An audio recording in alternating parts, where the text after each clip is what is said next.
Hi friends, আমি পিঙ্কি। আজকে বানাচ্ছি সুজির স্যান্ডউইচ, যেটা বাচ্চাদের আপনারা টিফিনেও দিতে পারেন বা বিকেলের নাস্তা হিসেবেও খেতে পারেন। দেখুন, তার জন্য লাগছে গ্রেট করে রাখা গাজর, বিট, একটা মিডিয়াম সাইজের সেদ্ধ আলু, ধনেপাতা কুচি আর লঙ্কা কুচি। কড়াই বসিয়ে দিয়েছি উনানে। এতে এবার 3 কাপ জল দিয়ে দিলাম। এই জলে কিছুটা ধনেপাতা কুচি দিলাম আর দিচ্ছি 2 চামচের মতো সাদা তেল। দেখো, এতে পরিমাণ মতো নুন দিয়ে দিচ্ছি। তারপর ভালো করে একটু নেড়ে চেড়ে নিচ্ছি। দেখো, জলটা প্রায় ফুটে ফুটে এসেছে। এবার এতে সুজি দিয়ে দিচ্ছি। সুজিটা কিন্তু দিতে হবে, আর এক হাতে দিতে হবে, ঢালতে হবে, আর এক হাতে সুজিটাকে এরকম করে নাড়তে হবে। যদি না নাড়া হয় তাহলে কিন্তু সুজিটা ডালা পাকিয়ে যাবে। দেখতে পেয়েছো বন্ধুরা? ঠিক এই রকম করেই নাড়বে।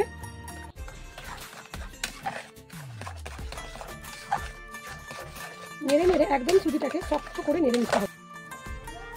এখন বন্ধুরা, সুজিটা আমার প্রায় নাড়া হয়ে গেছে। এইবার এটাকে একটা জায়গায় ঢেলে নেবো। এটা নামিয়ে নিয়েছি। এবার সুজিটা ঠান্ডা হতে হতে স্যান্ডউইচের পুরটা আমরা তৈরি করে নিই। এখন বন্ধুরা, কড়াই গরম হয়ে গেছে। কড়াই দিয়ে দিচ্ছি একটু তেল, আর এই তেলে দিয়ে দিচ্ছি গোটা জিরে।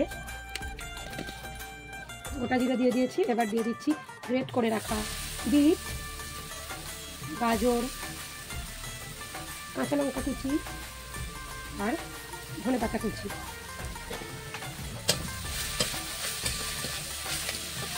পরিমাণ মতো একটু নুন দিচ্ছি।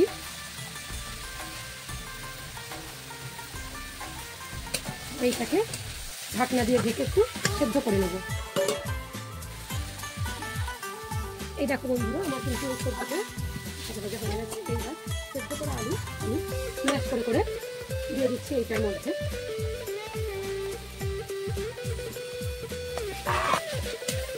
ভালো করে নেড়ে চেড়ে নিতে হবে। যে দেখো বন্ধুরা, আমার ফুলটা কিন্তু একদম তৈরি হয়ে গেছে।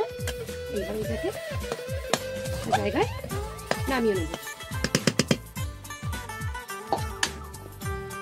দেখো, কিছুটা নিয়ে 2 হাতের সাহায্যে এরকম করে গোল করে নিতে হবে, দিয়ে এরকম করে চেপে দিতে হবে। আবারও এরকম করে। তারপর তৈরি করে রাখা পুরটাকে এর মধ্যে এইভাবে দিয়ে চেপে দিতে হবে। এই দেখো কি সুন্দর দেখতে লাগছে। দেখছো, এরকম করে আমরা বানিয়ে নেবো প্রত্যেকটাই। এই দেখো, প্রত্যেকটাই আমি ছুরি দিয়ে একটু হালকা দাগ দাগ করে দিচ্ছি, এতে দেখতে আরো বেশি সুন্দর লাগে। তোমরা এই স্যান্ডউইচটা এমনিও খেতে পারো, কারণ যদিও সুজিটা সেদ্ধ করা আর পুরটাও খুব সুন্দরভাবে বানানো, কিন্তু তেলে যদি ভেজে খাওয়া হয় তার টেস্টটা আরও সুন্দর লাগে। কড়াইটা গরম হয়ে গেছে। কড়াই এবারে অল্প করে, খুব বেশি তেল কিন্তু দেবো না, অল্প একটু তেল দেবো, দিয়ে ভেজে নেবো। এখন বন্ধুরা, তেলটা কিন্তু গরম হয়ে গেছে। এবার একটা একটা করে ছেড়ে দেবো।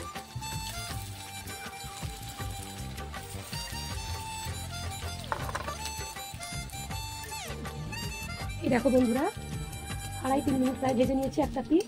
এবার এটাকে আস্তে আস্তে উল্টে দেবো।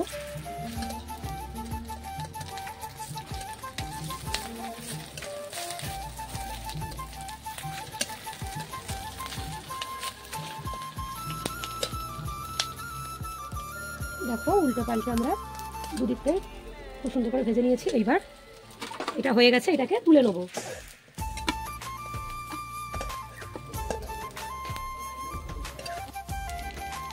এই দেখো, রেডি হয়ে গেছে আমাদের সুজির স্যান্ডউইচ।